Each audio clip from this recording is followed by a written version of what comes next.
그만하십시오. 아버님, 이건 더 이상 아버님 공장이 아닙니다. 법원 복도에 울려 퍼진 사위의 목소리였어요.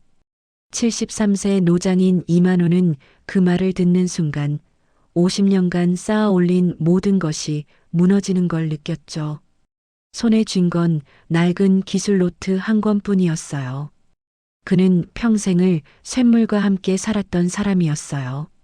새벽 4시면 어김없이 공장 문을 열었고 손끝으로 철을 다듬으며 만호전공이라는 간판을 지켜왔죠. 믿었던 사위에게 공장을 넘긴 건 가족을 위한 선택이라 생각했기 때문이었어요. 하지만 그 선택은 배신으로 돌아왔어요. 기술은 빼앗기고 거래처는 사라졌으며 심지어 자신의 이름이 새겨진 간판마저 내려질 위기에 처했죠. 과연 이만호는 어떻게 다시 일어섰을까요? 그리고 그가 손에 쥔 단 하나의 무기는 무엇이었을까요? 이야기를 이어가기 전에 잠시 부탁드립니다. 구독과 좋아요, 알림 설정은 제가 이 길을 계속 걸어갈 힘이 됩니다. 영상 시작하겠습니다. 새벽 4시 부산 사하구 골목길 끝자락에 자리한 만호전공의 셔터가 천천히 올라갔어요. 이만호는 70세 나이에도 여전히 새벽을 공장과 함께 맞이하는 사람이었고 그의 손엔 오랜 세월 동안 쥐어온 열쇠가 묵직하게 자리하고 있었어요. 냉기가 가득한 작업실 안으로 들어서자 오랜 시간 손때 묻은 기계들이 어둠 속에서 조용히 그를 기다리고 있었죠. 형광등 불빛이 한 번, 두 번 깜빡이며 켜졌고 철가루 냄새가 코끝을 스쳤어요. 만호는 천천히 작업복을 걸치며 공장 안을 둘러봤어요. 벽에 걸린 낡은 달력, 구석에 쌓인 철판 더미, 그리고 작업대 위에 놓인 공구함까지 모든 게 익숙했어요. 50년이라는 시간이 이 공간 구석구석에 스며들어 있었죠. 그는 한숨을 쉬며 중얼거렸어요. 오늘도 시작이구나. 작업대 위엔 낡은 공책 한 권이 놓여 있었어요. 표지엔 기술 노트라는 글씨가 희미하게 남아 있었고 가장자리는 손때로 까맣게 변색되어 있었죠. 만호는 그 노트를 천천히 펼쳤어요. 페이지마다 빼곡하게 적힌 설계도와 수치들, 그리고 가끔씩 삐뚤삐뚤하게 적힌 메모들이 세월의 무게를 말해주고 있었어요. 철판의 두께, 용접 각도, 냉각 시간까지 모든 게 손으로 기록되어 있었죠. 만호는 노트를 한 장 한 장 넘기며 생각에 잠겼어요. 이 노트는 단순한 기록이 아니었어요. 50년 동안 실패와 성공을 반복하며 얻은 노하우가 고스란히 담긴 보물이었죠. 고객마다 요구하는 사양이 달랐고 그때마다 만호는 밤을 새워가며 최적의 해법을 찾아냈어요. 각도 하나, 두께 하나도 허투루 적지 않았던 기록들이었어요. 이걸 접어야 하나? 그의 목소리는 낮았고 공장의 정적 속으로 흩어졌어요. 창밖으론 동이 트기 시작했고 희미한 빛이 작업실 안으로 스며들고 있었어요. 오전 9시 공장 사무실 문이 열렸어요. 딸 정은과 사위 도윤이 들어섰죠. 정은은 아버지가 작업대에 앉아 노트를 들여다보고 있는 걸 보고 조심스럽게 다가가 아버지의 손을 잡았어요. 아버지, 우리가 이야기 좀 해야 할 것 같아요. 만호는 고개를 들어 딸을 바라봤어요. 정은의 눈엔 걱정과 결심이 함께 담겨 있었죠. 도윤은 노트북을 테이블 위에 펼쳐놓고 화면을 켰어요. 엑셀표와 그래프들이 가득했고 효율화 방안이라는 제목이 선명하게 떠 있었어요. 아버님, 지금 공장 운영 방식으론 한계가 있어요. 인건비는 계속 오르고 설비는 노후화되고 있습니다. 자동화 설비를 도입하고 법인으로 전환하면 세금도 절감되고 관리도 체계적으로 할 수 있어요. 만호는 화면을 물끄러미 바라봤어요. 숫자들이 나열되어 있었지만 그에게는 그저 차갑게만 느껴졌죠. 그는 천천히 고개를 저으며 말했어요. 법인이라 그럼 이 간판도 바꾸자는 거냐? 아니요. 간판은 그대로 둘 수 있어요. 다만 경영 주체만 바뀌는 거죠.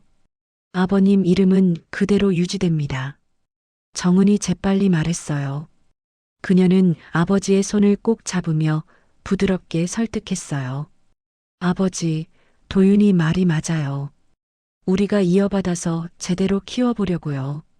아버지는 고문으로 계시면서 기술만 봐주시면 돼요. 힘든 일은 우리가 할게요.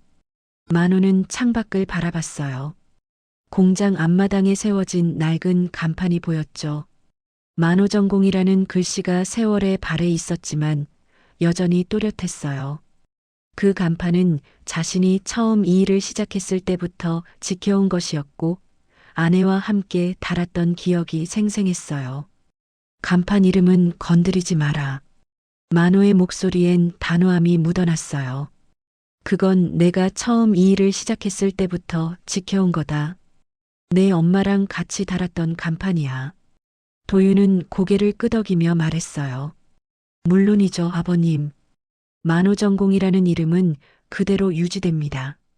다만 법적으로 정리가 필요할 뿐이에요. 상표권도 아버님 명의로 되어 있으니까 걱정 안 하셔도 됩니다. 정은은 아버지의 손을 다시 한번 꼭 잡았어요.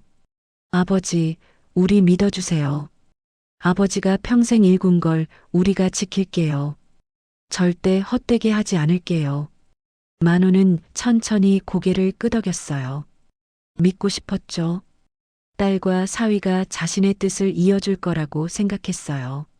하지만 가슴 한편에선 무언가 불안한 기운이 스쳤어요. 마치 뭔가 중요한 걸 놓치고 있는 것 같은 느낌이었죠. 오후가 되자 만호는 다시 작업실로 돌아왔어요. 구석에 놓인 구형 PC가 희미한 불빛을 내며 켜져 있었죠. 15년 전에 산 컴퓨터였지만 여전히 설계 파일을 저장하고 관리하는 데 쓰이고 있었어요. 화면엔 오래된 윈도우 XP 운영체제가 떠 있었고 바탕화면에 폴더들이 줄지어 보였어요. 만호는 마우스를 움직여 설계도 폴더를 열었어요. 안에는 수십 개의 CAD 파일이 저장되어 있었고 각 파일마다 날짜와 프로젝트명이 적혀 있었죠. 만호는 파일 하나를 클릭해 열었어요. 화면에 복잡한 설계도가 떠올랐고 그는 잠시 그 도면을 바라봤어요. 다 내 손으로 그린 거야. 그때 손녀 수아가 공장 안으로 들어왔어요. 학교를 마치고 할아버지를 보러 온 거였죠.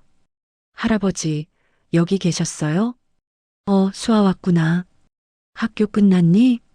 수아는 호기심 가득한 눈으로 PC 화면을 들여다봤어요.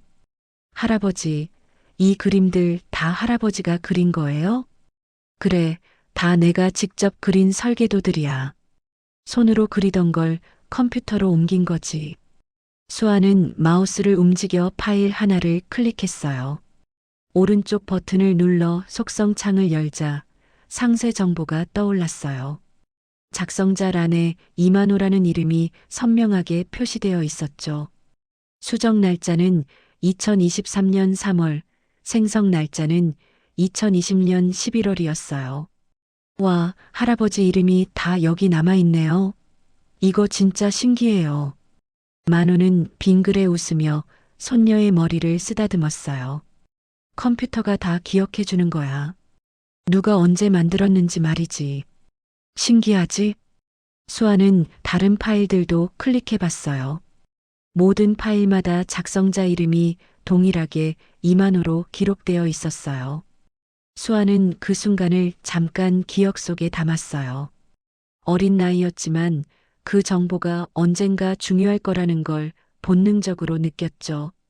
해가 지고 만호는 혼자 공장에 남았어요. 기술 노트를 다시 펼쳐들고 페이지를 한 장 한 장 넘겼어요. 각 페이지마다 자신의 손글씨로 빼곡하게 적힌 수치와 도면들이 눈앞을 스쳤죠. 어떤 페이지엔 빨간 펜으로 수정한 흔적이 있었고 어떤 페이지엔 성공? 이라고 크게 적힌 메모가 있었어요. 이 노트는 자신의 분신 같은 것이었어요. 아내가 살아있을 때 그녀는 늘 당신 노트는 보물이에요라고 말하곤 했죠. 만호는 아내의 목소리를 떠올리며 노트를 가슴에 안았어요. 이걸 넘기는 게 맞는 걸까? 여보, 당신이라면 뭐라고 했을까?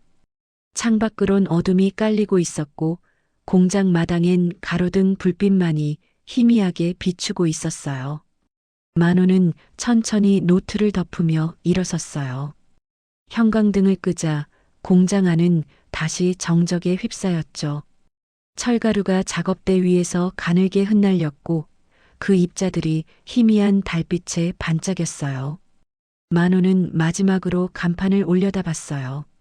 만호전공이라는 글씨가 어둠 속에서도 흐릿하게 보였어요. 그는 주머니에서 열쇠를 꺼내며 중얼거렸어요. 내일부터 시작이구나. 정말 괜찮을까? 그의 목소리는 낮았지만 그 안엔 50년의 무게와 앞으로 올 변화에 대한 불안이 함께 담겨 있었어요.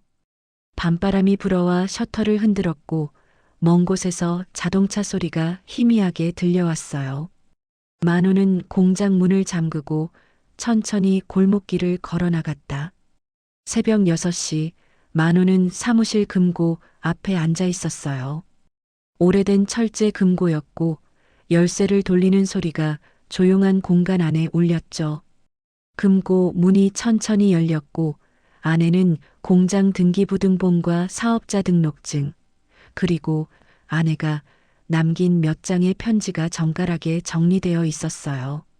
만호는 그 서류들을 하나씩 꺼내며 손끝으로 만지작거렸어요. 등기부등본의 가장자리는 세월에 누렇게 변색되어 있었고 아내의 편지는 여전히 연한 장미 향기를 머금고 있었죠. 50년이구나. 만호는 서류를 가슴에 안으며 중얼거렸어요. 창밖으론 아침 해가 천천히 떠오르고 있었고 공장 굴뚝에서 희미한 김이 올라오고 있었어요. 오전 10시 정은과 도윤이 다시 공장을 찾았어요. 이번엔 두툼한 서류 뭉치를 들고 왔죠. 도윤이 테이블 위에 서류를 펼쳐놓으며 조심스럽게 말했어요. 아버님, 오늘 명의 이전 서류에 도장만 찍으시면 모든 절차가 완료됩니다. 변호사를 통하면 비용도 많이 들고 시간도 오래 걸려서 저희가 직접 정리했어요. 만호는 서류를 천천히 들여다봤어요. 법인 설립 동의서, 지분양도 계약서, 경영권 이전 동의서, 자산양도 합의서 등 여러 장의 문서가 순서대로 나열되어 있었죠. 글자들이 빼곡했지만 그에게는 생소한 법률 용어들 뿐이었어요. 만호는 손가락으로 한 줄 한 줄 따라가며 읽으려 했지만 이해하기 어려웠어요. 정은이 아버지 옆에 앉으며 부드럽게 말했어요. 아버지, 걱정 마세요. 복잡해 보여도 내용은 간단해요. 우리가 공장을 이어받아서 운영하고 아버지는 기술 고문으로 계시면서 월급도 받으시는 거예요. 월급? 만호가 고개를 들어 딸을 바라봤어요. 네, 매달 200만 원씩 드릴게요. 아버지 용돈으로 쓰시라고요. 만호는 씁쓸하게 웃었어요. 자신이 만든 공장에서 월급을 받는다는 게 낯설었지만 딸의 배려라고 생각하며 고개를 끄덕였어요. 도윤이 서류 중 한 장을 가리키며 설명했어요. 아버님, 여기 법인 대표는 제가 맡고 이사는 정은이가 맡습니다. 아버님은 기술 고문으로 등재되고요. 지분은 저희가 100% 보유하게 되지만 아버님 명의로 된 상표권은 그대로 유지되니까 걱정하지 않으셔도 됩니다. 만호는 서류를 한 장씩 넘기다가 상표권 소유자란이 비어 있는 걸 발견했어요. 그 부분을 손가락으로 가리키며 물었어요. 여기, 이 부분은 왜 비어 있지? 상표는 내 이름으로 되어 있다며? 도윤이 재빨리 대답했어요. 아, 그건 나중에 별도로 정리하면 돼요. 지금은 법인 명의만 먼저 넘기는 거고 상표는 원래 아버님 명의로 등록되어 있으니까 따로 손댈 필요가 없어요. 특허청에 확인해 보셔도 돼요. 만우는 잠시 망설였어요. 뭔가 찝찝한 기분이 들었지만 딸과 사위를 의심하고 싶지 않았죠. 그들은 가족이었고 가족을 믿지 못하면 누구를 믿겠어요. 만우는 천천히 고개를 끄덕이며 책상 서랍에서 도장을 꺼냈어요. 낡은 도장이었어요. 손잡이 부분은 손때로 까맣게 변색되어 있었고 바닥면은 수백 번 찍어서 모서리가 달아 있었죠. 만우는 도장을 손에 쥐고 한참을 들여다봤어요. 이 도장 50년 넘게 썼어. 처음 공장 시작할 때 내 엄마가 사준 거야. 만우의 목소리가 떨렸어요. 정은은 아버지의 손을 꼭 잡으며 말했어요. 아버지, 고맙고요. 미안해요. 하지만 이게 최선이에요. 우리가 책임지고 잘할게요. 만우는 인주를 묻혀 도장을 서류 위에 찍었어요. 첫 장, 두 번째 장, 세 번째 장 붉은 인주가 하얀 종이 위에 선명하게 남았고 찍을 때마다 만우의 가슴은 무거워졌어요. 마지막 장에 도장을 찍는 순간 그는 손이 떨리는 걸 느꼈죠. 그 순간 공장의 법적 주인이 완전히 바뀌었어요. 도윤은 만족스러운 표정으로 서류를 챙기며 말했어요. 아버님, 수고하셨어요. 이제 법무사한테 가서 등기만 넘기면 모든 절차가 끝나요. 정은은 아버지의 손을 다시 한번 잡았어요. 아버지, 정말 고맙고 사랑해요. 아버지가 평생 일군 걸 우리가 잘 지킬게요. 만우는 고개를 끄덕였지만 가슴 한편이 텅 빈 것처럼 느껴졌어요. 마치 뭔가 소중한 걸 영영 잃어버린 것 같은 기분이었죠. 그날 오후 여동생 미숙이 공장을 찾았어요. 미숙은 조카 정은에게서 오늘 아버지가 도장 찍으셨다는 연락을 받고 급하게 달려온 거였죠. 사무실 문을 열자 만우가 창밖을 바라보며 멍하니 앉아 있었어요. 테이블 위엔 도장이 덩그러니 놓여 있었고 인주가 아직 마르지 않아 붉은 자국이 남아 있었어요. 오빠, 정말 도장 찍었어? 미숙의 목소리엔 걱정과 안타까움이 섞여 있었어요. 만우는 천천히 고개를 돌리며 대답했어요. 응, 찍었어. 아까 정은이랑 도윤이 왔다 갔어. 변호사도 안 끼고. 오빠, 그렇게 중요한 일을 혼자 결정하면 어떡해? 정은이가 알아서 한다길래 나도 잘 모르겠어. 미숙아. 미숙은 한숨을 쉬며 의자에 앉았어요. 그녀는 오빠의 손을 잡으며 낮게 말했어요. 오빠, 도장은 빛보다 무거운 거야. 한번 찍으면 되돌리기 정말 어려워. 그거 알지? 만우는 침묵했어요. 미숙의 말이 가슴에 박혔지만 이미 찍어버린 도장이었죠. 미숙은 테이블 위에 서류 복사본을 집어들고 꼼꼼히 읽어내려갔어요. 그녀의 얼굴이 점점 굳어졌고 한참 후 고개를 들어 오빠를 바라봤어요. 오빠, 이거 큰일이야. 상표권 소유자란이 비어있고 법인 지분도 오빠 이름은 하나도 없어. 그냥 기술 고문이라고만 적혀 있어. 법적으로는 아무것도 소유하지 않은 상태야. 만우는 서류를 다시 들여다봤어요. 미숙의 말대로 자신의 이름은 직함으로만 적혀 있을 뿐이었어요. 소유권, 경영권, 의결권 모두 도윤과 정은에게 넘어간 상태였죠.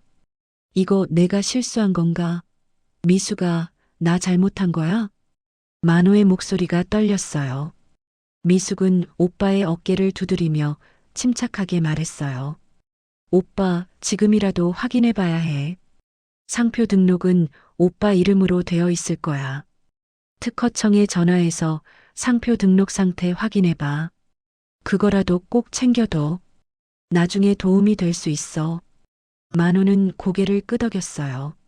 하지만 이미 마음 한편엔 불안이 깊이 자리 잡기 시작했어요.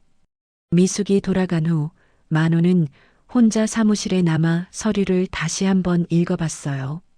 글자들이 눈앞에서 흐릿하게 흔들렸고 법률 용어들은 여전히 이해하기 어려웠어요. 그는 서류를 천천히 접으며 한숨을 쉬었어요. 저녁이 되자 만호는 작업실로 내려갔어요. 작업대 위엔 도장이 여전히 놓여 있었고 그는 그걸 가만히 바라봤어요. 50년 동안 자신을 증명해준 도장이었는데 이제는 그게 족쇄처럼 느껴졌죠. 만호는 금고를 다시 열고 안에 있던 아내의 편지를 꺼냈어요. 편지를 펼치자 아내의 손글씨가 눈앞에 떠올랐어요. 여보, 당신이 만든 건 당신 손에 있어야 해요. 누구에게도 빼앗기지 마세요. 그게 당신의 자존심이고 우리 가족의 자존심이에요. 만호는 편지를 가슴에 꼭 안았어요. 아내의 목소리가 귓가에 맴돌았고 눈가가 뜨거워졌어요. 그는 천천히 편지를 다시 금고에 넣으며 중얼거렸어요. 미안해, 여보, 내가 너무 순진했나 봐. 가족을 믿는 게 잘못된 건가? 창밖으론 밤이 깊어가고 있었어요. 공장의 불빛만이 어둠 속에서 희미하게 빛나고 있었고 멀리서 기차 지나가는 소리가 들려왔어요. 만호는 간판을 다시 올려다봤어요. 만호전공이라는 글씨가 여전히 그 자리에 있었지만 이제는 그 이름의 주인이 누구인지 확실하지 않았죠. 만호는 도장을 손에 쥐고 오래 서 있었어요. 철가루가 바람에 날리고 형광등이 깜빡이며 흔들렸어요. 그의 손끝은 차가웠고 가슴속엔 후회와 불안이 뒤섞여 있었어요. 하지만 아직 돌이킬 수 없는 건 아니었죠. 적어도 상표만은 자신의 이름으로 남아있을 거라 믿었어요. 그날 밤 만호는 잠들지 못하고 천장을 바라봤어요. 아내의 목소리가 계속 들렸고 당신이 만든 건 당신 손에 있어야 한다는 말이 귓가를 떠나지 않았어요. 그는 천천히 일어나 책상 앞에 앉아 메모지를 꺼냈어요. 그리고 떨리는 손으로 적었어요. 내일 특허청 전화. 상표 확인. 메모지를 책상 위에 올려놓고 만호는 깊은 한숨을 내쉬었다. 일주일이 지났어요. 공장 앞마당에 트럭 한 대가 멈춰 섰고 인부들이 사다리를 들고 내렸어요. 만호는 작업실 창문 너머로 그 광경을 바라봤죠. 낡은 만호전공 간판이 천천히 내려오고 있었어요. 50년 동안 그 자리를 지켜온 간판이었고 녹이 슬고 페인트가 벗겨졌지만 그에게는 무엇보다 소중한 것이었어요. 아버님, 간판 새로 달았어요. 보기 좋죠? 도윤이 작업실로 들어오며 환하게 웃었어요. 만호는 창밖을 가리키며 물었어요. 왜 바꾸는 거야? 옛날 거 그대로 쓰면 안 돼? 아버님, 낡아서 안전 문제도 있고요. 법인 이름도 새로 등록했으니까 깔끔하게 정리하는 게 좋잖아요. 걱정 마세요. 만호전공이라는 이름은 그대로예요. 만호는 고개를 끄덕였지만 가슴 한편이 무거웠어요. 새 간판엔 만호전공이라는 글씨가 선명하게 적혀 있었지만 그 아래엔 작은 글씨로 주식회사라는 문구가 추가되어 있었죠. 만호는 그 글씨를 물끄러미 바라보며 입술을 깨물었어요. 뭔가 자신의 것이 조금씩 멀어지고 있다는 느낌이 들었죠. 며칠 후 공장 안에도 변화가 시작됐어요.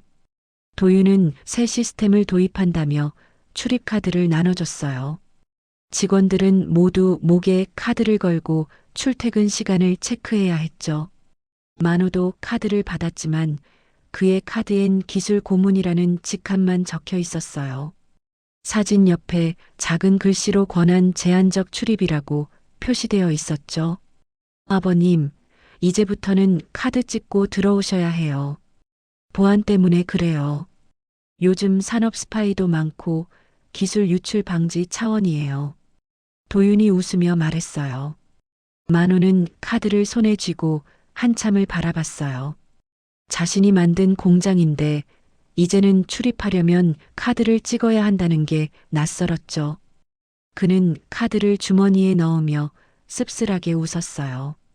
어느 날 오후 만호는 작업실로 가려다 문이 잠겨 있는 걸 발견했어요. 예전엔 항상 열려 있던 문이었는데 이제는 카드를 대야만 열렸어요. 만우는 카드를 꺼내 문에 댔지만 빨간 불이 켜지며 접근 권한 없음이라는 메시지가 떴어요. 기계음이 차갑게 울렸고 만우는 당황해서 다시 한번 카드를 댔어요. 하지만 결과는 똑같았죠. 이게 무슨... 만우는 손이 떨리는 걸 느끼며 사무실로 갔어요.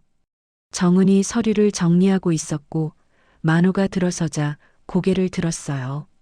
아버지, 무슨 일이세요? 작업실 문이 안 열려. 카드를 댔는데도. 정은은 잠시 난처한 표정을 지었어요. 그녀는 도윤에게 전화를 걸었고 잠시 후 도윤이 사무실로 들어왔어요. 아버님, 죄송해요. 보안 시스템 업데이트하면서 권한 설정이 초기화됐나 봐요. 제가 다시 설정해 드릴게요. 도윤은 노트북을 열어 몇 번 클릭했어요. 화면에는 직원별 출입 권한 목록이 떠올랐고 만호의 이름도 그 안에 있었죠. 하지만 만호의 권한은 사무실 및 회의실만 출입 가능으로 제한되어 있었어요. 만호는 화면을 보며 물었어요. 작업실엔 못 들어간다는 거야? 아니요, 들어가실 수 있어요. 다만 설비 관리 차원에서 출입을 제한한 거예요.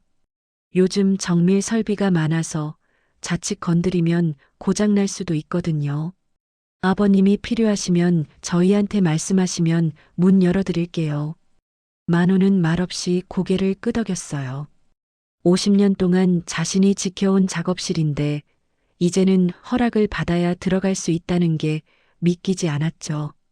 그는 사무실을 나와 복도를 천천히 걸었어요. 발걸음이 무거웠고 가슴속엔 씁쓸함이 차올랐어요. 그날 저녁 회의실에서 원래 회의가 열렸어요. 만호는 구석자리에 앉아 회의를 지켜봤어요. 도윤이 프로젝터를 켜고 화면에 자료를 띄웠어요. 신규 납품처 확보 현황이라는 제목이 떠올랐고 여러 회사 이름들이 나열되어 있었죠. 지난달에 3곳의 신규 거래처를 확보했습니다. 이 중 2곳은 기존 만호전공이 거래하던 곳이었고 한 곳은 저희가 새로 개척한 곳입니다. 계약 금액은 총 2억 3천만 원이고 납품 일정은 다음 달부터 시작됩니다. 만호는 화면을 자세히 들여다봤어요. 그중 한 곳은 자신이 20년 넘게 거래하던 대한정밀이라는 업체였어요. 처음 계약을 따낼 때 밤을 새워 설계도를 수정했던 기억이 생생했죠. 하지만 이제는 법인 명의로 계약이 넘어간 상태였어요. 만호는 손을 들어 물었어요.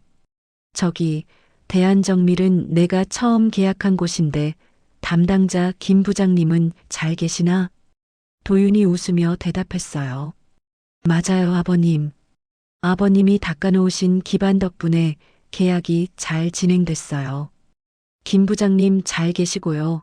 아버님 안부 전해달라고 하시더라고요. 이제는 법인 명의로 관리되니까 더 체계적으로 운영할 수 있을 거예요. 만호는 더 이상 말하지 않았어요. 회의는 계속됐고 화면엔 매출 그래프와 효율화 계획들이 차례로 떠올랐어요. 자동화 설비 도입 계획, 인력 재배치 방안, 신규 사업 진출 전략까지 모든 게 도윤의 주도로 진행되고 있었죠. 하지만 만호의 이름은 어디에도 보이지 않았어요. 회의가 끝난 후 만호는 홀로 공장 마당으로 나왔어요. 새로 단 간판이 가로등 불빛 아래에서 빛나고 있었어요. 만호전공이라는 글씨는 여전했지만 그 밑에 주식회사라는 작은 글씨가 눈에 들어왔죠. 만호는 간판을 한참 올려다보며 서 있었어요. 내 이름은 남았는데 왜 이렇게 낯설지? 그는 중얼거렸어요. 바람이 불어와 철가루가 마당 위로 흩날렸고 만호는 깊은 한숨을 쉬었어요. 주머니에서 담배를 꺼내려다 멈췄어요. 10년 전에 끊었던 담배였지만 오늘따라 손이 갔죠. 다음 날 아침 만호는 일찍 공장에 도착했어요. 셔터를 올리려 했지만 이제는 자동 시스템이라 카드를 대야 했어요. 만호는 카드를 꺼내 기계에 댔고 셔터가 천천히 올라갔죠. 하지만 예전처럼 손으로 직접 올리던 그 느낌, 무거운 셔터를 밀어 올리며 느끼던 하루의 시작은 사라졌어요. 작업실로 가려 했지만 여전히 문은 잠겨 있었어요. 만호는 사무실로 가서 정은에게 부탁했어요. 정은아, 작업실 좀 열어줘. 오래된 설계도 하나 확인하고 싶어서. 정은은 미안한 표정으로 말했어요.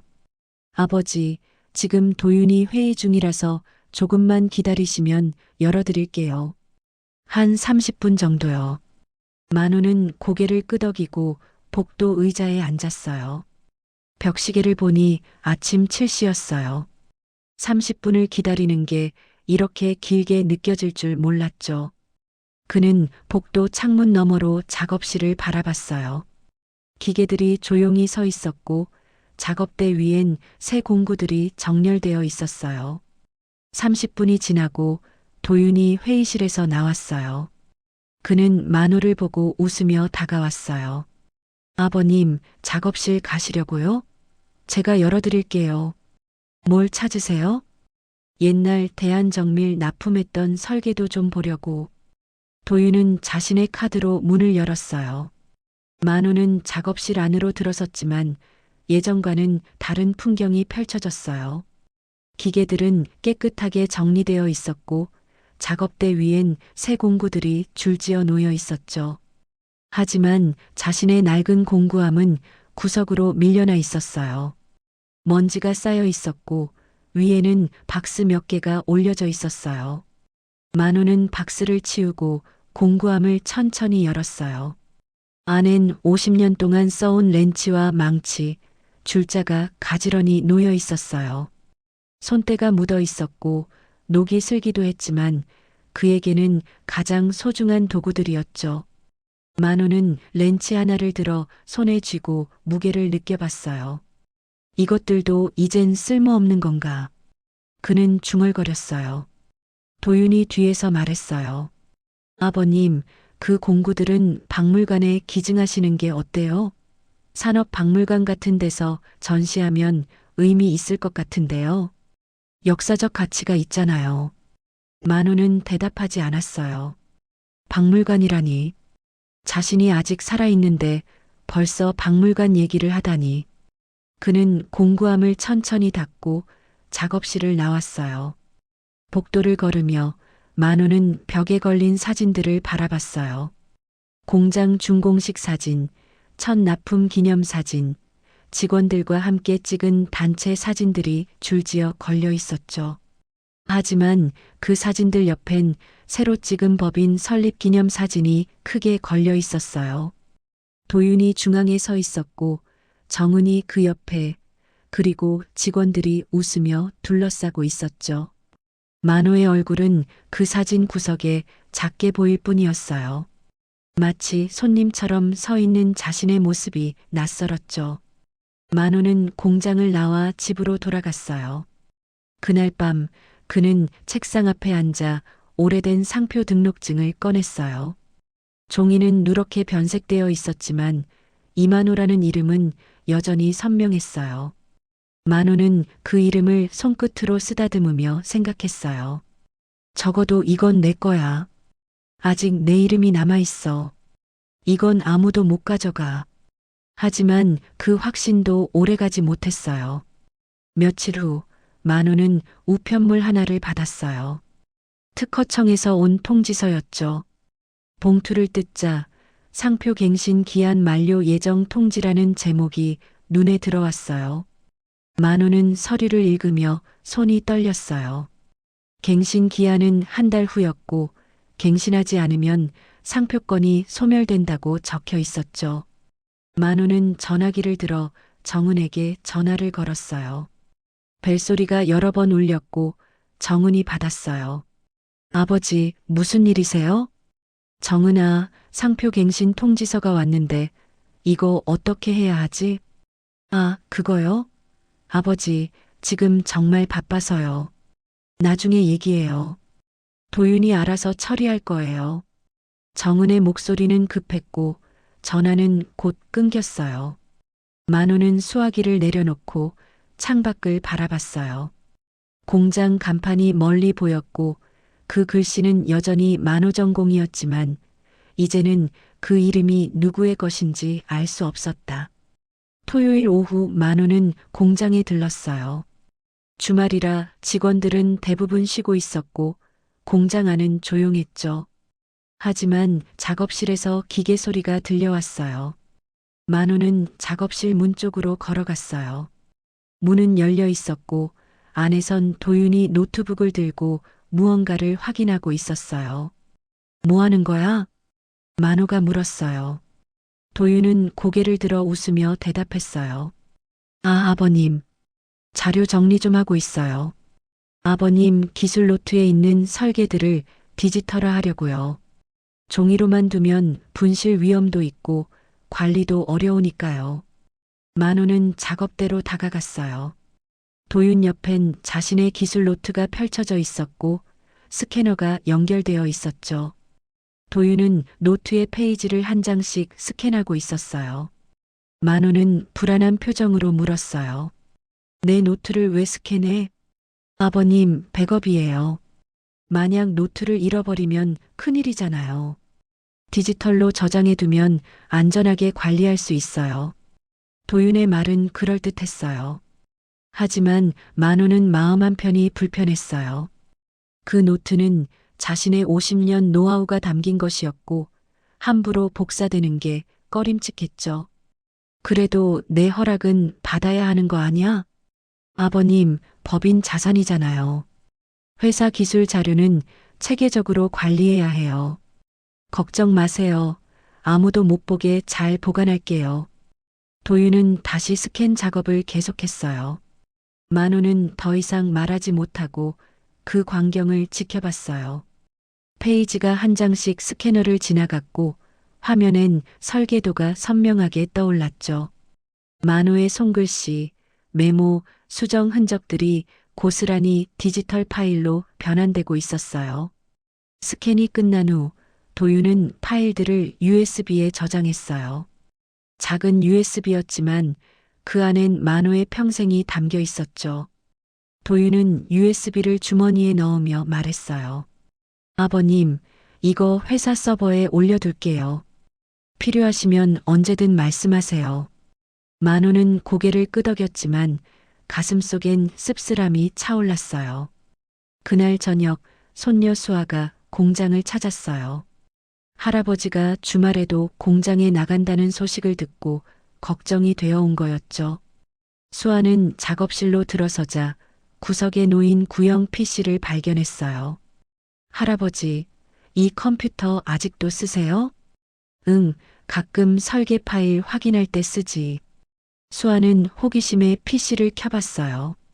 오래된 운영체제가 천천히 부팅되었고 바탕화면에 여러 폴더들이 나타났어요. 수아는 마우스를 움직여 설계도 폴더를 열었어요. 안에는 수십 개의 파일이 저장되어 있었죠.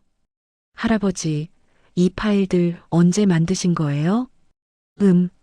몇 년 전부터 조금씩 작업한 거야. 손으로 그리던 걸 컴퓨터로 옮겼지. 수아는 파일 하나를 클릭해 속성을 확인했어요. 화면에 정보가 떠올랐고 작성자란엔 이만호라는 이름이 선명하게 표시되어 있었어요. 수정 날짜는 2020년, 생성 날짜는 2018년이었죠. 수아는 다른 파일들도 확인했어요. 모든 파일마다 작성자 이름이 동일하게 이만호로 기록되어 있었어요.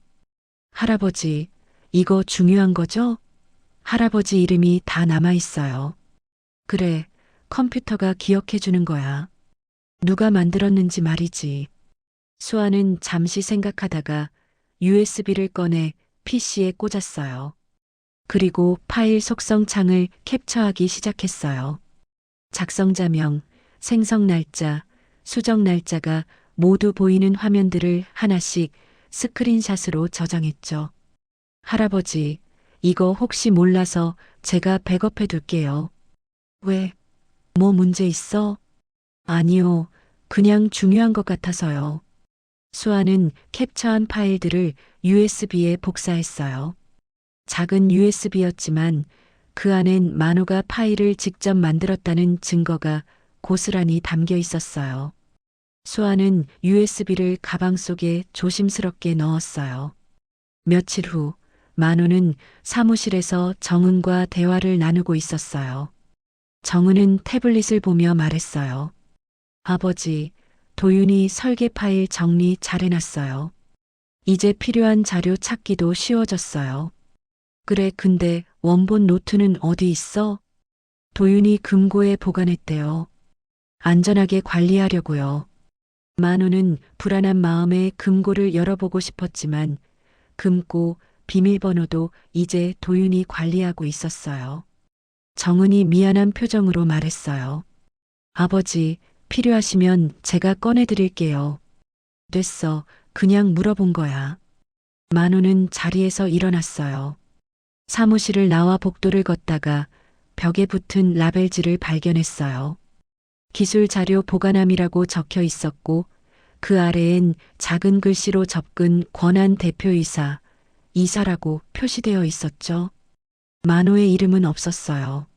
내가 만든 건데 내가 볼 수 없다는 거야? 만호는 중얼거렸어요. 복도 끝에서 직원 한 명이 지나가며 인사를 했지만 만호는 대답하지 못했어요. 그의 머릿속은 온통 혼란스러웠죠. 그날 밤 만호는 집에서 구형 PC를 다시 켰어요. 화면이 천천히 켜지고 익숙한 바탕화면이 나타났어요. 만호는 설계도 폴더를 열어 파일들을 하나씩 확인했어요. 각 파일마다 자신의 이름이 작성자로 남아 있었고 날짜도 정확하게 기록되어 있었죠. 이게 증거가 될 수 있을까? 만호는 중얼거렸어요. 하지만 누구에게 증거를 보여줘야 할지, 무엇을 해야 할지 막막했어요. 그는 파일 하나를 열어 설계도를 바라봤어요.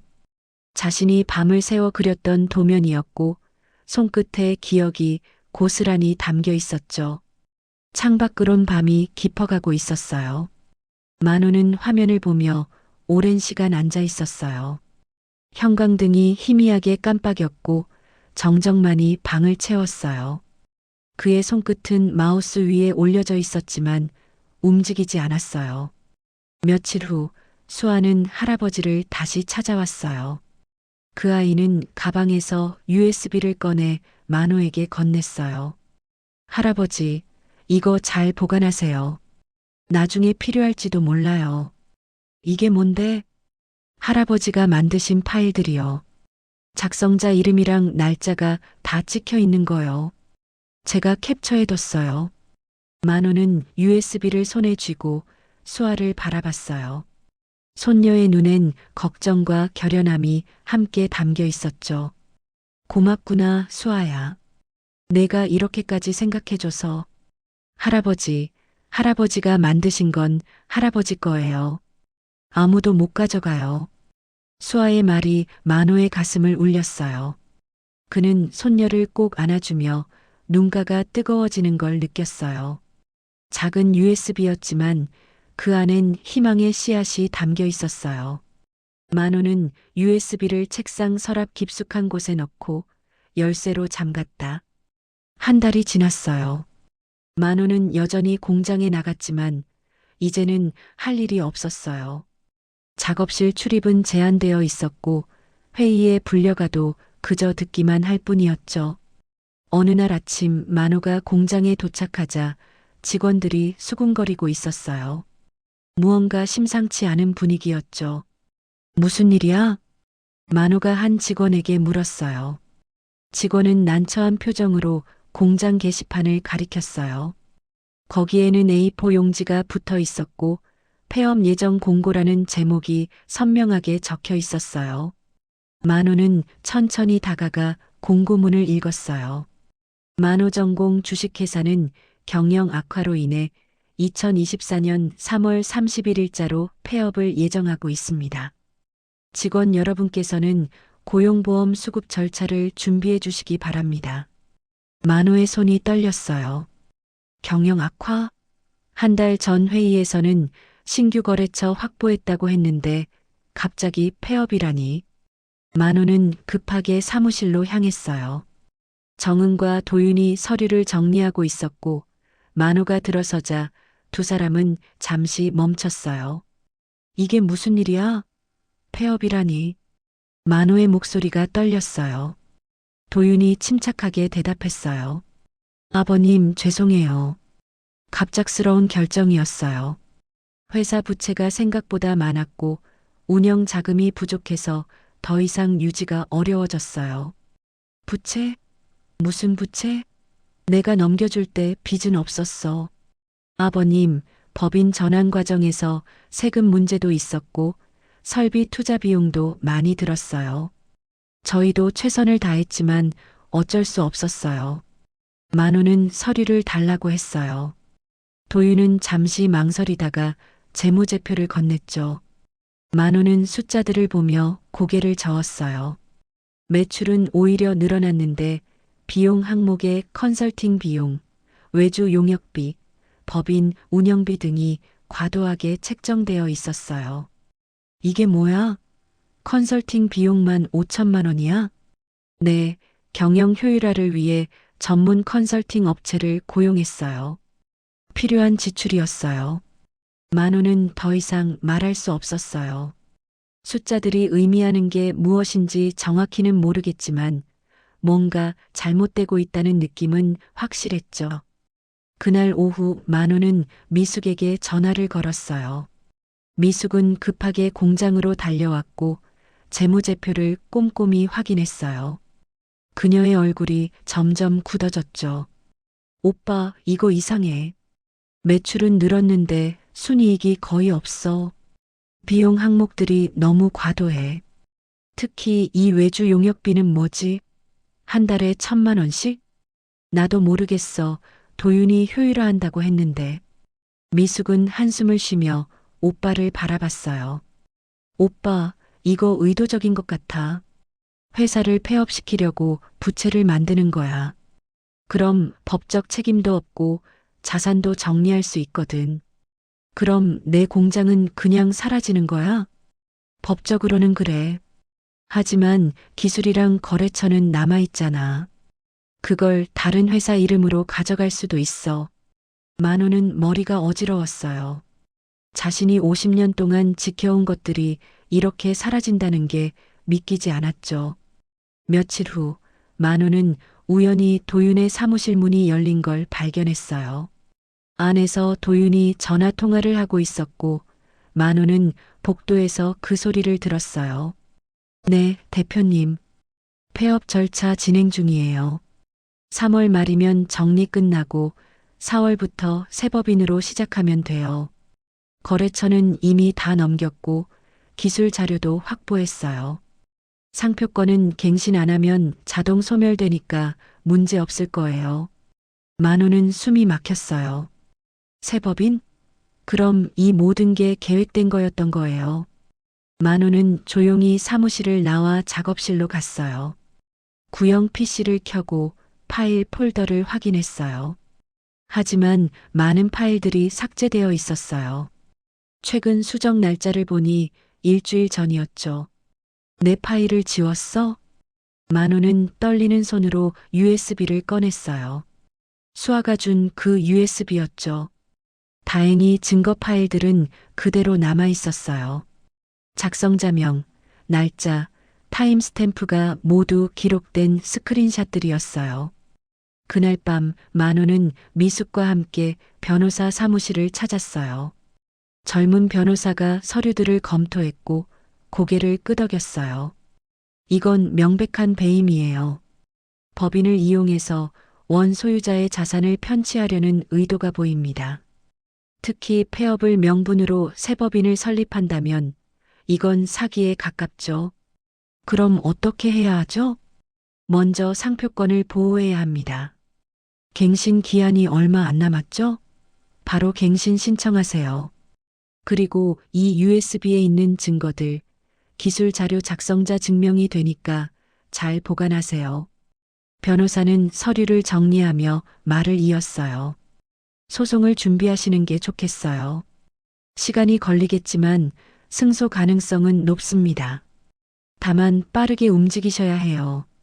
상대방이 자산을 이전하기 전에요. 만호는 고개를 끄덕였어요. 이제 더 이상 물러설 곳이 없었죠. 다음 날 만호는 특허청에 직접 찾아가 상표갱신을 신청했어요. 담당자가 서류를 확인하며 말했어요. 갱신 기한이 이틀밖에 안 남았네요. 아슬아슬하게 오셨어요. 제가 몰랐어요. 가족이 처리한다고 해서. 만호는 갱신비를 납부하고 접수증을 받았어요. 작은 종이 한 장이었지만 그에게는 마지막 희망이었죠. 공장으로 돌아오자 도윤이 현관에서 기다리고 있었어요. 그의 얼굴은 굳어 있었죠. 아버님, 어디 갔다 오세요? 특허청. 상표 갱신했어. 도윤의 표정이 변했어요. 잠시 침묵이 흘렀고 그가 낮게 말했어요. 아버님, 그럴 필요 없었는데요. 저희가 알아서 할 거였어요. 난 내 이름 지키고 싶어.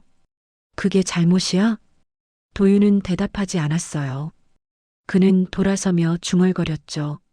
일이 복잡해지겠네. 만호는 그 말을 듣고 확신했어요. 모든 게 계획된 것이었다는 걸. 그들은 자신의 이름마저 지우려고 했던 거예요. 그날 저녁 만호는 공장 마당에 홀로 서 있었어요. 간판에 만호전공이라는 글씨가 석양빛에 물들어 있었죠. 50년 동안 지켜온 이름이었고 이제는 그걸 위해 싸워야 했어요. 내가 만든 건 내 거야. 아무도 못 가져가. 만호는 주먹을 쥐며 중얼거렸어요. 손에는 상표 갱신 접수증이 꽉 쥐어져 있었고 주머니엔 수아가 준 USB가 들어 있었어요. 작은 것들이었지만 싸울 수 있는 무기였죠. 바람이 불어와 철가루가 흩날렸어요. 만호는 깊은 숨을 들이쉬고 공장을 마지막으로 둘러봤어요. 내일부터는 진짜 싸움이 시작될 거예요. 하지만 이제 더 이상 두렵지 않았어요. 지켜야 할 것이 명확해졌고 싸울 이유가 생겼으니까요. 만호는 천천히 집으로 걸어갔어요. 주머니 속 USB를 만지작거리며 내일 할 일을 머릿속으로 정리했어요. 변호사와 상담, 증거 정리, 그리고 소송 준비. 긴 싸움이 될 거지만 포기할 수 없었죠. 50년의 무게가 그의 어깨를 짓누르고 있었지만 동시에 그걸 버티게 하는 힘이기도 했다. 주말 아침 만호는 일찍 일어나 금고를 열었어요. 10년 전 아내가 세상을 떠나기 전에 쓴 편지가 그대로 있었죠. 만호는 편지를 꺼내 천천히 펼쳤어요. 아내의 손글씨가 또렷하게 남아 있었고 종이에서는 여전히 희미한 장미 향기가 났어요. 여보, 당신이 만든 건 당신 손에 있어야 해요. 누구에게도 빼앗기지 마세요. 그게 당신의 자존심이고 우리 가족의 자존심이에요. 힘들 때마다 이 글을 읽고 힘내세요. 당신은 강한 사람이에요. 만호는 편지를 가슴에 안았어요. 아내의 목소리가 귓가에 맴돌았고 눈가가 뜨거워졌어요. 그는 천천히 눈물을 닦으며 중얼거렸어요. 여보, 내가 제대로 싸워볼게. 당신이 지켜보고 있으니까. 만호는 편지를 조심스럽게 접어 금고에 다시 넣었어요. 그리고 책상 위에 서류들을 펼쳤죠. 상표 갱신 접수증, 수아가 준 USB, 계약서 사본, 재무제표 증거들을 하나씩 정리하기 시작했어요. 오후가 되자 미숙이 찾아왔어요. 그녀는 가방에서 노트북을 꺼내며 말했어요. 오빠, 증거를 체계적으로 정리해야 해. 변호사한테 줄 자료를 만들어 보자. 미숙은 엑셀 파일을 열고 항목별로 정리하기 시작했어요. 만호는 옆에 앉아 하나씩 설명했죠. 첫 번째, 상표권. 만호 전공은 내가 1998년에 등록했어. 여기 등록증 있어. 미숙이 타이핑했어요. 상표권 이만호 명의 1998년 등록, 2024년 3월 갱신 완료. 두 번째, 기술 자료. 이 USB에 파일 작성자 증거가 있어. 수아가 캡처해 준 거야. 미숙은 USB를 꽂고 파일들을 확인했어요. 34개의 스크린샷이 있었고 모든 파일에 이만호라는 작성자명이 선명하게 남아 있었어요. 오빠, 이거 완벽해. 생성 날짜, 수정 날짜, 작성자 정보까지 다 있어. 이건 확실한 증거야. 세 번째, 계약서. 여기 내가 도장 찍은 서류 사본이 있어. 상표권 소유자란이 비어 있는 거 보이지? 미숙은 서류를 스캔해서 파일로 저장했어요. 계약서 상표권 미기재, 법인 지분 0%, 직함만 기술 고문. 네 번째, 폐업 공고. 갑작스러운 폐업 결정이 이상하다는 거 증명할 수 있어? 만호는 한 달 전 회의 자료를 꺼냈어요. 신규 거래처 확보, 매출 증가라고 적혀 있었죠. 여기 봐. 한 달 전엔 신규 거래처 확보했다고 했어. 근데 갑자기 폐업이라고 하니까 이상하잖아. 미숙은 고개를 끄덕이며 파일을 정리했어요. 1시간 후 증거 목록이 완성됐어요. A4 용지 3장 분량이었고 항목별로 깔끔하게 정리되어 있었죠. 오빠, 이제 변호사한테 가자. 이 정도면 소송 시작할 수 있어. 그날 오후 만호와 미숙은 변호사 사무실을 다시 찾았어요. 변호사는 정리된 자료를 꼼꼼히 검토했고 만족스러운 표정을 지었어요. 좋습니다. 이 정도면 충분해요. 특히 이 파일 작성자 증거가 결정적이네요. 저작권 침해와 부정경쟁방지법 위반으로 고소할 수 있어요.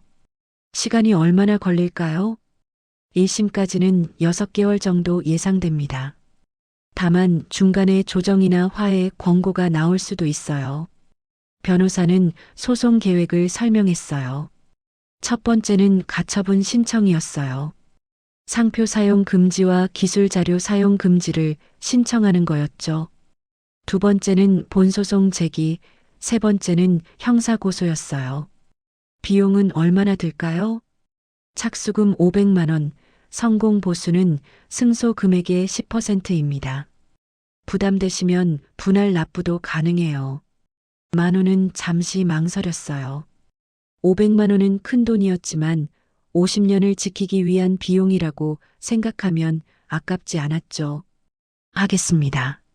내일 착수금 입금할게요. 변호사는 악수를 청하며 말했어요. 이만호 선생님, 제가 최선을 다하겠습니다. 정의는 승리할 거예요. 집으로 돌아오는 길, 만호는 한결 마음이 가벼워졌어요. 싸울 준비가 끝났고 이제는 기다리는 일만 남았죠. 다음 날 아침 만호는 은행에 가서 착수금을 송금했어요. 통장 잔고가 많이 줄었지만 후회는 없었어요. 오후에 변호사에게서 문자가 왔어요. 입금 확인했습니다. 내일부터 서류 작업 시작하겠습니다. 그날 저녁 수아가 찾아왔어요. 그녀는 할아버지의 표정을 보며 물었어요. 할아버지, 뭔가 좋은 일 있으세요? 얼굴이 밝아 보여요. 수아야, 할아버지가 싸우기로 했어. 내가 준 USB 덕분에 가능한 일이야. 수아는 환하게 웃으며 말했어요. 잘하셨어요, 할아버지. 할아버지 거니까 당연히 지켜야죠. 만호는 손녀를 꼭 안아주며 말했어요. 고맙다, 수아야. 내가 없었으면 이 싸움 시작도 못했을 거야. 며칠 후 변호사에게서 연락이 왔어요. 가처분 신청서가 완성됐고 법원에 제출했다는 내용이었죠. 이제 법원의 결정을 기다리는 일만 남았어요. 만호는 공장에 나가지 않았어요. 가봤자 할 일도 없었고 도윤과 얼굴을 마주치고 싶지도 않았죠. 대신 집에서 오래된 사진들을 꺼내봤어요.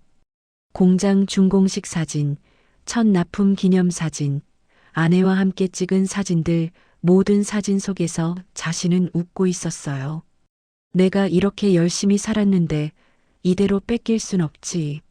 만호는 사진들을 앨범에 정리하며 생각했어요. 이번 싸움은 단순히 돈이나 공장을 지키는 게 아니었어요. 자신의 인생, 자존심, 그리고 아내와의 약속을 지키는 일이었죠.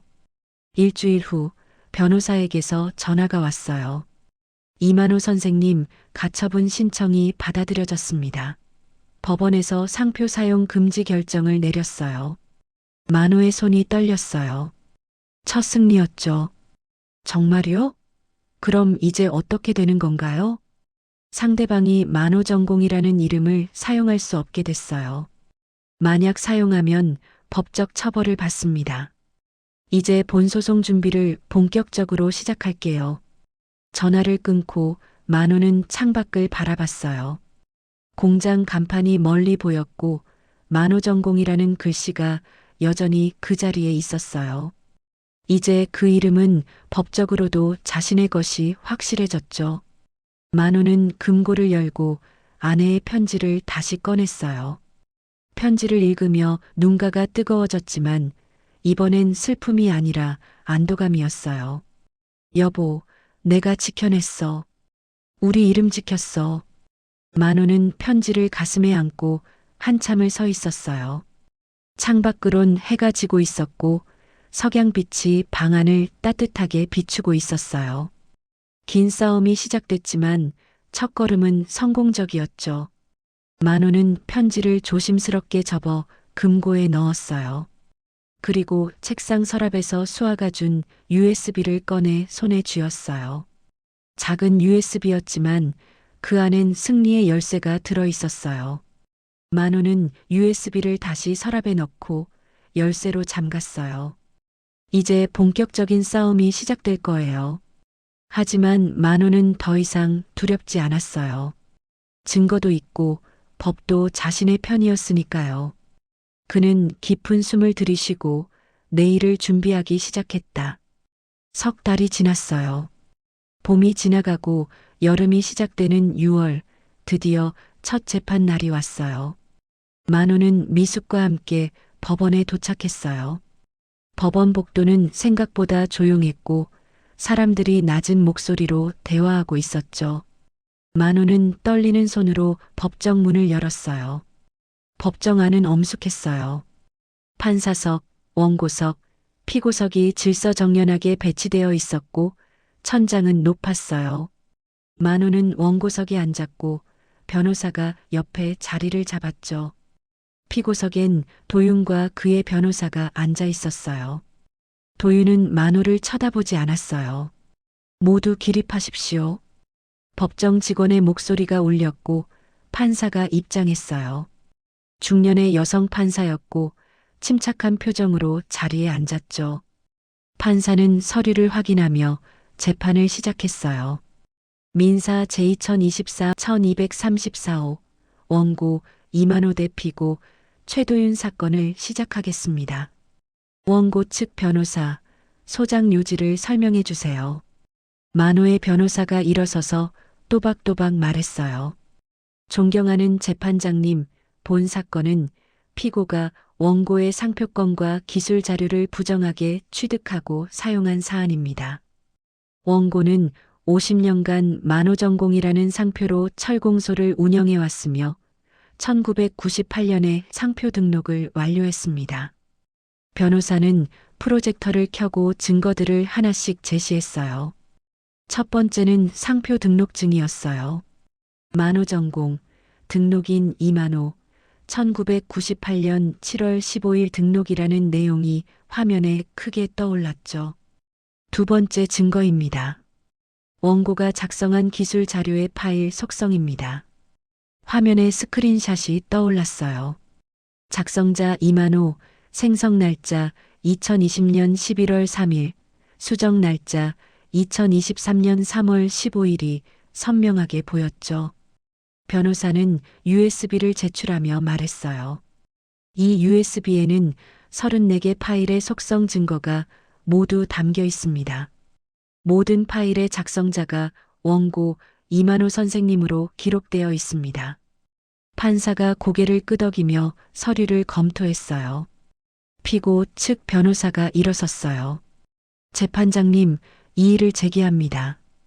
해당 기술 자료는 법인 자산으로 양도되었고 원고는 이미 계약서에 서명했습니다. 만호의 변호사가 재빨리 대응했어요. 세 번째 증거를 제출합니다. 원고와 피고가 작성한 계약서입니다. 화면에 계약서가 떠올랐어요. 변호사는 레이저 포인터로 특정 부분을 가리켰죠. 여기를 보시면 상표권 소유자란이 비어 있습니다.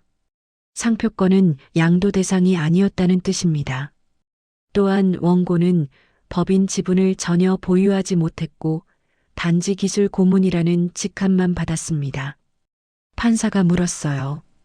피고 측 상표권 소유자란이 비어 있는 이유를 설명해 주세요. 피고 변호사가 당황하며 대답했어요. 그건 나중에 정리하기로 한 것입니다. 구두 합의가 있었습니다. 구두 합의를 증명할 수 있습니까? 그건 증거로 제출하기 어렵습니다. 판사는 고개를 저으며 다음 증거를 요청했어요. 만호의 변호사가 계속 설명했어요. 네 번째 증거입니다. 피고는 갑작스럽게 폐업을 결정했습니다. 하지만 한 달 전 회의 자료를 보면 신규 거래처 확보와 매출 증가를 발표했습니다. 화면에 두 자료가 나란히 떠올랐어요. 왼쪽은 신규 거래처 3곳 확보, 매출 30% 증가, 오른쪽은 경영 악화로 인한 폐업 예정. 모순이 명확했죠. 이는 의도적으로 회사를 폐업시키고 자산을 새 법인으로 이전하려는 계획으로 보입니다. 판사가 도윤을 바라보며 물었어요. 피고, 폐업 결정에 대해 설명해 주세요.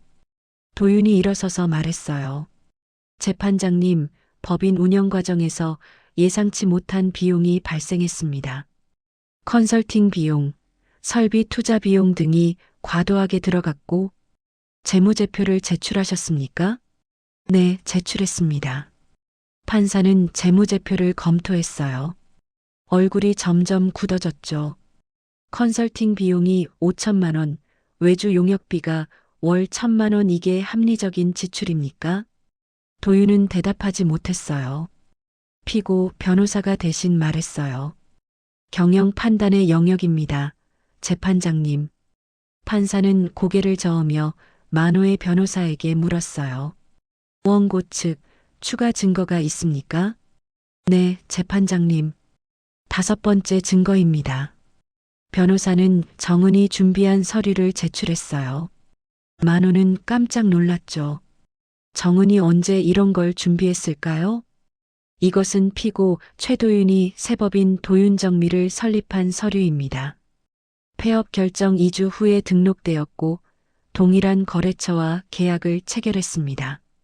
화면에 법인 등록증과 거래 계약서가 떠올랐어요. 판사의 표정이 더욱 굳어졌죠. 피고, 이게 사실입니까? 도윤은 침묵했어요. 피고 변호사가 당황하며 말했어요. 재판장님, 새법인 설립은 합법적인 행위입니다. 하지만 원고의 자산을 편취한 정황이 명백합니다. 원고 측 최종 의견을 말씀해 주세요. 만호의 변호사가 일어섰어요. 존경하는 재판장님, 원고는 50년간 성실하게 공장을 운영해 왔습니다. 그러나 피고는 가족이라는 신뢰를 이용해 원고의 자산을 편취했습니다. 상표권, 기술 자료, 거래처까지 모두 가져갔습니다. 이는 명백한 배임이며 원고는 정당한 권리를 회복하길 원합니다. 판사는 잠시 침묵하며 서류를 검토했어요. 법정은 고요했고 시계 초침 소리만 들렸죠. 만호는 떨리는 손을 꼭 쥐었어요. 판결하겠습니다. 판사가 망치를 들어 올렸어요. 원고 이만호의 청구를 인용합니다. 피고 최도윤은 원고의 상표권을 침해했으며 기술 자료를 부정하게 사용했습니다. 피고는 원고에게 손해배상금 1억 원을 지급하고 만호 전공 상표 사용을 즉시 중지하십시오. 또한 원고가 보유한 모든 기술 자료의 저작권을 인정합니다. 망치가 울렸어요. 쾅! 그 소리가 법정을 가득 채웠죠. 만호는 믿을 수 없었어요. 이겼어요. 50년을 지켰어요. 옆에 앉은 미숙이 눈물을 흘리며 오빠의 손을 꼭 잡았어요. 오빠 이겼어. 정말 이겼어. 만호도 눈가가 뜨거워졌어요. 그는 천천히 고개를 들어 피고석을 바라봤어요.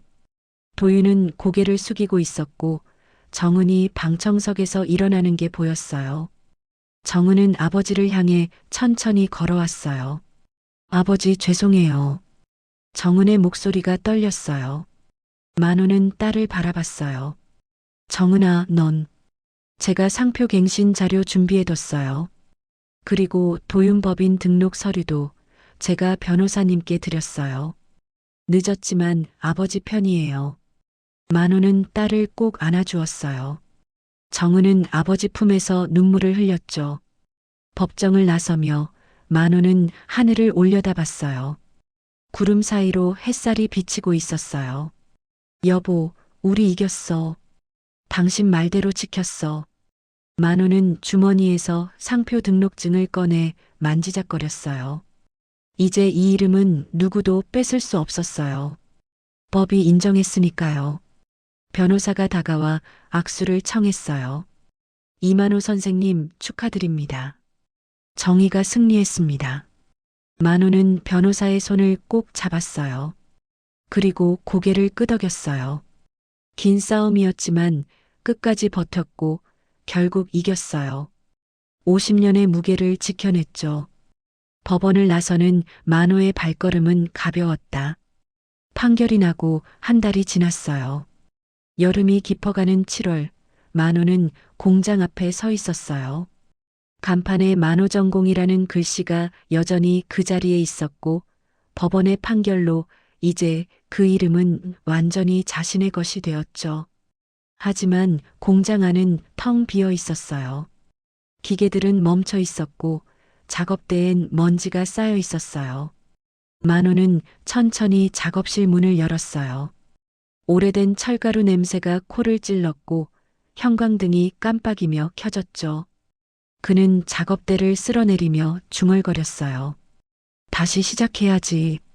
여기서 포기하면 안 돼. 하지만 현실은 녹록지 않았어요. 직원들은 이미 다른 곳으로 떠났고 거래처들은 연락이 끊겼어요. 무엇보다 돈이 없었죠. 소송 비용으로 1,000만 원 넘게 썼고 손해배상금 1억 원도 아직 받지 못했어요. 도윤이 항소를 포기하고 배상금을 지급하기까지는 시간이 더 필요했죠. 만호는 책상에 앉아 노트를 펼쳤어요. 재기 계획이라고 적고 해야 할 일들을 하나씩 적어 내려갔어요. 첫 번째, 설비 점검. 두 번째, 거래처 복구. 세 번째, 인력 확보. 네 번째, 자금 마련. 갈 길이 멀었지만 할 수 있다고 믿었어요. 며칠 후 미숙이 찾아왔어요. 그녀는 가방에서 서류 뭉치를 꺼내며 말했어요. 오빠, 정부 지원 사업 신청해봐. 소상공인 재기 지원금이 있어. 최대 몇 천만 원까지 받을 수 있대. 만호는 서류를 받아들고 읽어봤어요. 신청 자격, 지원 조건, 제출 서류 목록이 빼곡하게 적혀 있었죠. 복잡해 보였지만 해볼만 했어요. 이거 신청하면 언제쯤 받을 수 있어? 심사 기간이 2달 정도 걸려. 그동안은 좀 버텨야 해. 만호는 고개를 끄덕였어요. 2달이면 충분했어요. 그동안 설비를 점검하고 거래처에 연락하면 되니까요. 그날 오후 만호는 오래된 거래처 명단을 꺼냈어요. 20년 넘게 거래한 곳들이었고 대표들 전화번호가 손글씨로 적혀 있었죠. 만호는 떨리는 손으로 첫 번째 번호를 눌렀어요. 여보세요, 대성기계입니다. 사장님, 저 이만호입니다. 만호전공 기억하시죠? 아, 이 사장님, 오랜만이에요. 그동안 어떻게 지내셨어요? 사정이 좀 복잡했어요. 그런데 이제 공장 다시 시작하려고요. 혹시 거래 재개할 수 있을까요? 전화 너머로 잠시 침묵이 흘렀어요. 만호는 가슴이 두근거렸죠. 이 사장님, 솔직히 말씀드릴게요. 저희도 요즘 어려워서 새 거래처 찾기 힘들어요. 이 사장님 기술은 믿으니까 일단 소량부터 시작해 봅시다. 괜찮으시죠? 네, 감사합니다. 정말 감사합니다. 만호는 전화를 끊고 주먹을 불끈 쥐었어요. 첫 거래처를 확보했어요. 작은 시작이었지만 희망이 보였죠. 그날부터 만호는 매일 거래처에 전화를 걸었어요. 20곳에 전화했고 3곳이 거래를 재개하기로 했어요. 많은 건 아니었지만 충분했어요. 적어도 공장을 돌릴 수는 있었으니까요. 일주일 후 수아가 찾아왔어요. 그녀는 할아버지를 보자마자 환하게 웃었어요. 할아버지, 제가 도와드릴게요. 저 방학이라 시간 많아요. 수아야, 내가 뭘 도와줄 수 있겠어? 제가 홈페이지 만들어 드릴게요. SNS 계정도 만들고요. 요즘은 온라인 마케팅이 중요해요. 만호는 손녀의 말이 신기했어요. 홈페이지? SNS? 생소한 단어들이었지만 수아의 열정을 보니 믿음이 갔죠. 그래, 한번 해보자. 할아버지가 뭘 하면 돼? 할아버지는 작업하시는 거 사진 찍어주세요. 제가 그걸로 콘텐츠 만들게요. 수아는 노트북을 꺼내 타이핑을 시작했어요. 며칠 후 만호전공 홈페이지가 완성됐어요. 깔끔한 디자인의 공장 사진, 기술 소개, 연역이 정리되어 있었죠. 수아는 인스타그램 계정도 만들어서 게시물을 올리기 시작했어요. 한 달이 지나자 홈페이지를 통해 문의가 들어오기 시작했어요. 처음엔 하루에 한두 건이었지만 점점 늘어났어요. 작은 공장들, 개인 고객들이 주문을 넣었고 만호는 다시 작업복을 입었어요. 어느 날 아침 만호는 선반 앞에 섰어요. 기계를 켜자 오래된 모터가 으르렁거리며 돌아가기 시작했어요. 철판이 깎이며 철가루가 날렸고 그 익숙한 소리와 냄새가 만호의 가슴을 뛰게 했죠. 이거야, 이 느낌이야. 만호는 웃으며 작업을 계속했어요. 손끝엔 50년의 기술이 살아있었고 기계는 그의 손길에 순순히 따라주었어요. 2달 후 정부 지원금이 나왔어요. 통장에 몇 천만 원이 입금됐고 만호는 그 돈으로 낡은 설비를 교체했어요. 새 선반기 한 대, 용접기 한 대, 그리고 안전 장비들을 구입했죠. 공장이 조금씩 활기를 되찾고 있었어요. 어느 날 오후 정은이 찾아왔어요. 그녀는 미안한 표정으로 아버지 앞에 섰어요. 아버지, 제가 다시 도와드려도 될까요? 만호는 딸을 바라봤어요. 정은의 눈엔 진심이 담겨 있었죠. 무슨 일 도와주고 싶은데? 회계 정리요. 제가 경영학 전공이잖아요. 장부 정리하고 세금 신고하고 그런 거 제가 할게요. 만호는 잠시 망설였어요. 하지만 딸의 손을 잡아주며 말했어요. 그래, 고맙다. 아빠 혼자선 힘들었어. 정은은 눈물을 흘리며 아버지를 안았어요. 그날부터 정은은 주말마다 공장에 나와 회계 업무를 도왔어요. 장부를 정리하고 세금 신고 서류를 준비하고 거래처 관리까지 했죠. 부녀의 관계는 조금씩 회복되고 있었어요. 가을이 왔어요. 만호전공엔 다시 주문이 밀려들기 시작했어요. 소문이 나면서 대형 거래처에서도 연락이 왔죠. 만호는 직원 2명을 새로 고용했어요. 젊은 청년들이었고 만호는 그들에게 기술을 가르쳤어요. 이렇게 각도를 맞추는 거야. 손끝으로 느껴야 해. 청년들은 진지한 표정으로 배웠고 만호는 그들을 보며 흐뭇해했어요. 자신의 기술이 다음 세대로 이어지고 있다는 게 뿌듯했죠. 11월 어느 날 도윤으로부터 배상금이 입금됐어요. 1억 원이 통장에 찍혔고 만호는 그 돈으로 공장을 확장했어요. 옆 건물을 임대해서 작업 공간을 넓혔고 설비도 추가로 구입했어요. 만호 전공은 이제 10명의 직원이 일하는 중소기업으로 성장했어요. 겨울이 왔어요. 첫눈이 내리던 날 만호는 공장 마당에서 하늘을 올려다봤어요. 간판에 불빛이 환하게 켜져 있었고 만호 전공이라는 글씨가 눈 속에서 빛나고 있었어요. 여보, 봤지? 우리 다시 일어났어. 당신 말대로 끝까지 지켰어. 만호는 눈송이를 손으로 받으며 웃었어요. 그의 손은 여전히 거칠었지만 가슴은 따뜻했어요. 50년의 무게를 지켰고 새로운 시작을 만들었죠. 만호는 작업실로 돌아가 기계를 켰어요. 모터가 돌아가는 소리가 공장을 가득 채웠고 그 소리는 희망의 노래처럼 들렸다. 1년이 지났어요. 이듬해 봄 만호 전공 창립 51주년 기념식이 열렸어요. 공장 마당에는 직원들, 거래처 대표들, 그리고 가족들이 모였죠. 간판 아래 작은 무대가 설치됐고 꽃다발과 축하 화환들이 놓여 있었어요. 만호는 정장을 차려입고 무대에 올랐어요. 마이크를 잡은 손이 떨렸지만 목소리는 또렷했어요. 오늘 이 자리에 와주신 모든 분들께 감사드립니다. 51년 전 저는 이 자리에서 작은 철공소를 시작했습니다. 만호는 잠시 말을 멈추고 공장 건물을 둘러봤어요. 새로 칠한 페인트가 햇살에 반짝이고 있었고 확장된 작업장에서는 기계 돌아가는 소리가 들렸죠. 지난 1년은 제 인생에서 가장 힘든 시간이었습니다. 제가 만든 것들을 빼앗길 뻔했고 가족에게 배신당하기도 했죠.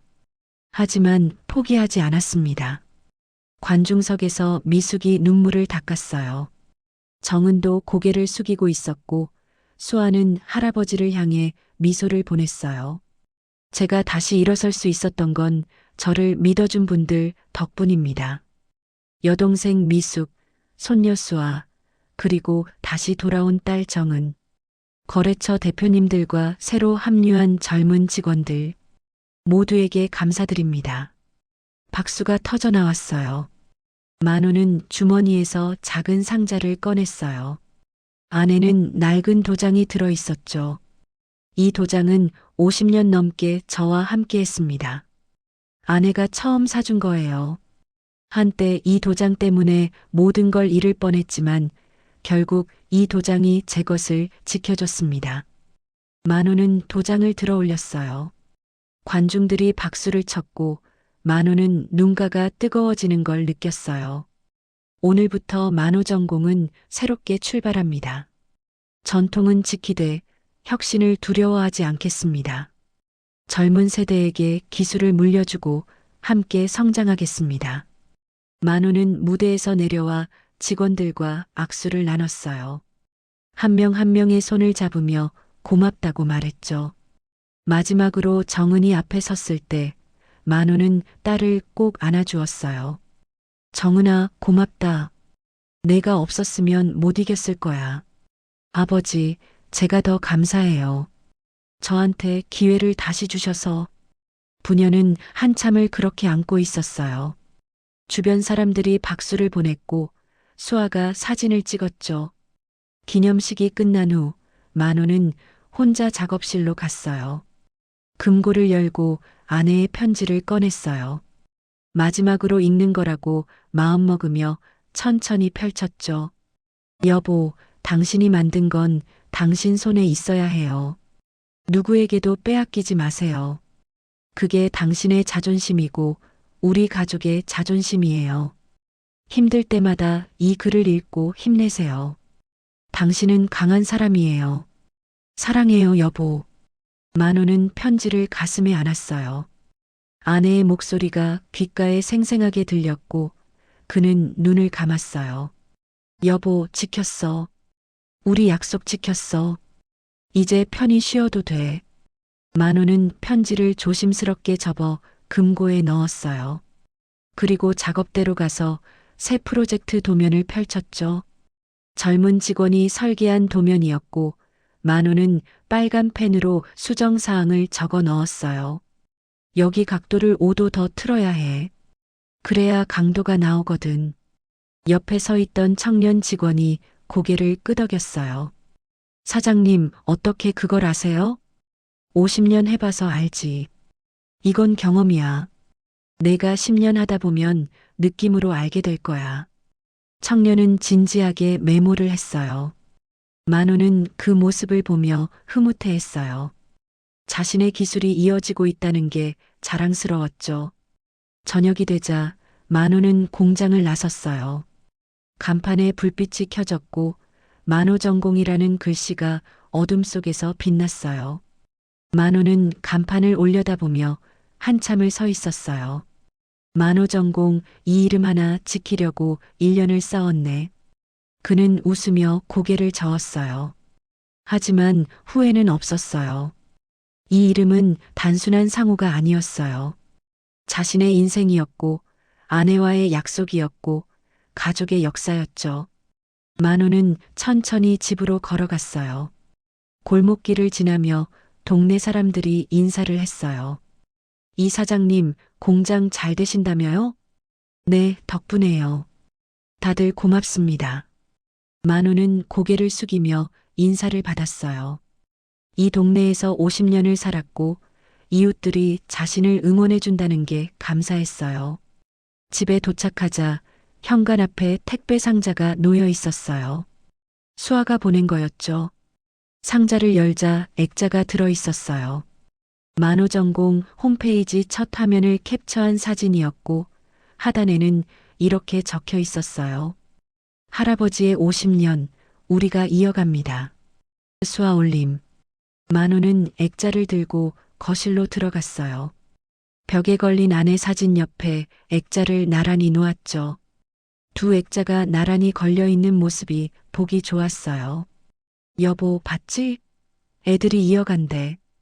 우리가 시작한 거 애들이 계속할 거야.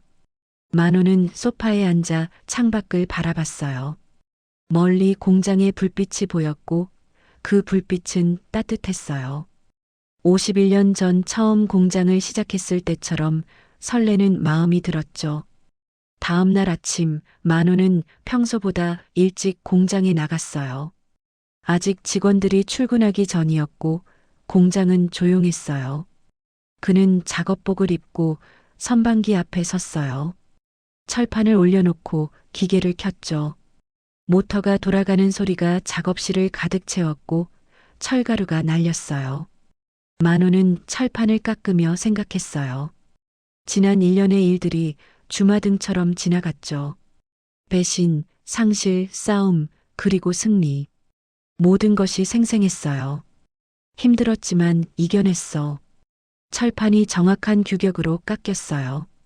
만호는 버니어 캘리퍼스로 치수를 재고 만족스럽게 고개를 끄덕였어요. 오차 0.01.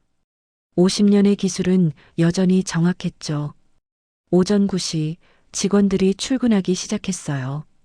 작업실에 활기가 돌았고 기계 소리가 합창을 이뤘어요. 만호는 직원들 사이를 돌아다니며 작업을 확인했죠. 조언을 해주고 격려를 하고 때로는 직접 시범을 보였어요. 이 사장님 같은 기술자는 보기 드물어요. 한 거래처 대표가 방문해서 말했어요.